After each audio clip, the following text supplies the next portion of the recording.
Hello കൂട്ടുകാരെ, എന്തുണ്ട് വിശേഷം? ഇന്ന് നമ്മുടെ റെസിപ്പി എന്ന് പറയുന്നത് നല്ല അഴകക്കോര കിട്ടിയിട്ടുണ്ട്. അങ്ങനെയാണെങ്കിൽ നമുക്ക് മുളകിട്ട അഴകക്കോര മീൻകറിയുടെ റെസിപ്പി നോക്കിയാലോ?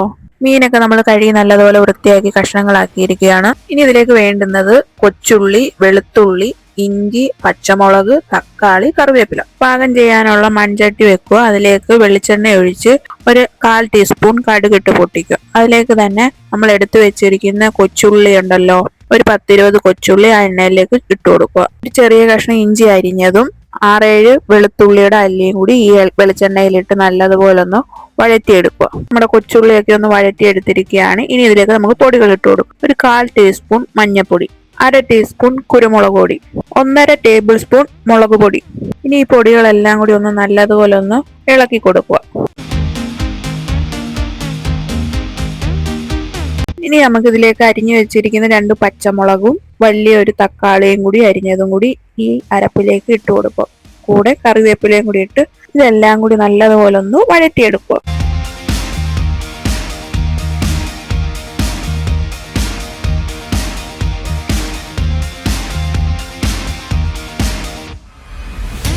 തക്കാളിയൊക്കെ നല്ലതുപോലെ വഴറ്റിയെടുത്തിരിക്കുകയാണ്. ഇനി നമുക്ക് ഇതിലേക്ക് 4 വടക്കംപുള്ളി നമ്മൾ വെള്ളത്തിലിട്ട് വെച്ചിട്ടുണ്ടായിരുന്നു. ആ വടക്കംപുള്ളിയും അതിന്റെ വെള്ളവും കൂടി ഇതിലേക്ക് ഒഴിച്ചു കൊടുക്കുക.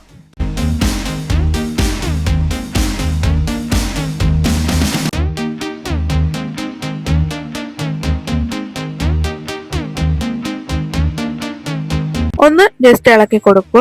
ഇനി നമുക്ക് ഇതിലേക്ക് പാകത്തിനുള്ള വെള്ളം ഒഴിക്കണം. എന്ന് വെച്ച് കഴിഞ്ഞാൽ നമ്മുടെ മീൻ കഷ്ണങ്ങൾ കിടന്ന് വേവാൻ വേണ്ടി രീതിയിലുള്ള വെള്ളം ഇതിലേക്ക് ചേർത്ത് കൊടുക്കുക. അതുപോലെ തന്നെ പാകത്തിനുള്ള ഉപ്പൂടെ ചേർത്ത് കൊടുക്കുക. ഓരോരുത്തരുടെ പാകത്തിനനുസരിച്ചുള്ള ഉപ്പാണ് ചേർക്കേണ്ടുന്നത്. എന്നിട്ട് ഇതൊന്ന് അടച്ചു വെച്ച് നല്ലതുപോലെ തിളപ്പിച്ചെടുക്കുക. നമ്മുടെ അരപ്പൊക്കെ നല്ലതുപോലെ തിളച്ച് വന്നിരിക്കുകയാണ്. ഇനി ഇതിലേക്ക് കഴുകി വൃത്തിയാക്കി വെച്ചിരിക്കുന്ന അഴകക്കോര കഷ്ണങ്ങൾ ഈ അരപ്പിലേക്ക് ഇട്ട് കൊടുക്കുക. നമ്മുടെ വീഡിയോസുകൾ കാണുന്നവരെല്ലാവരും മറക്കാതെ സബ്സ്ക്രൈബ് ചെയ്യണേ. എന്നാലേ നമ്മൾ ഡെയിലി ഇടുന്ന വീഡിയോസുകളും ഓരോ റെസിപ്പികളും ഷോർട്സുകളും ഒക്കെ കാണാൻ പറ്റത്തുള്ളൂ. അപ്പോൾ മറക്കാതെ ബെൽ ഐക്കൺ ക്ലിക്ക് ചെയ്യണേ.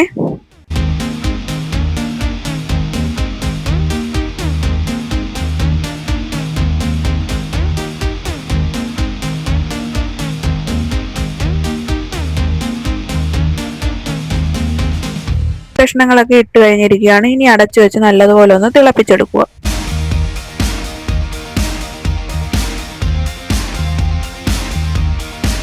കണ്ടില്ലേ, നമ്മുടെ അഴുകക്കോര മുളകിട്ട കറിക്കകത്ത് കിടന്ന് നല്ലതുപോലെ തിളച്ച് മറിയുകയാണ്. നമ്മുടെ ഈ അഴുകക്കോരയ്ക്ക് കൊല്ലം സൈഡിലൊക്കെ അഴുകക്കോര എന്നാണ് പറയുന്നത്. ഓരോ സ്ഥലങ്ങളിലും പല പല പേരുകളിലാണ് അറിയപ്പെടുന്നത്. അപ്പൊ നമ്മുടെ ഈ തിളച്ച മീൻ കറിയിലേക്ക് കറിവേപ്പിലയും കൂടി ഇട്ട് കൊടുക്കുക. അപ്പൊ എല്ലാവരും വീടുകളിൽ അഴുകക്കോര വാങ്ങുമ്പോൾ മുളകിട്ട അഴുകക്കോര മീൻകറി ഇതുപോലെ വെച്ചു നോക്കണം.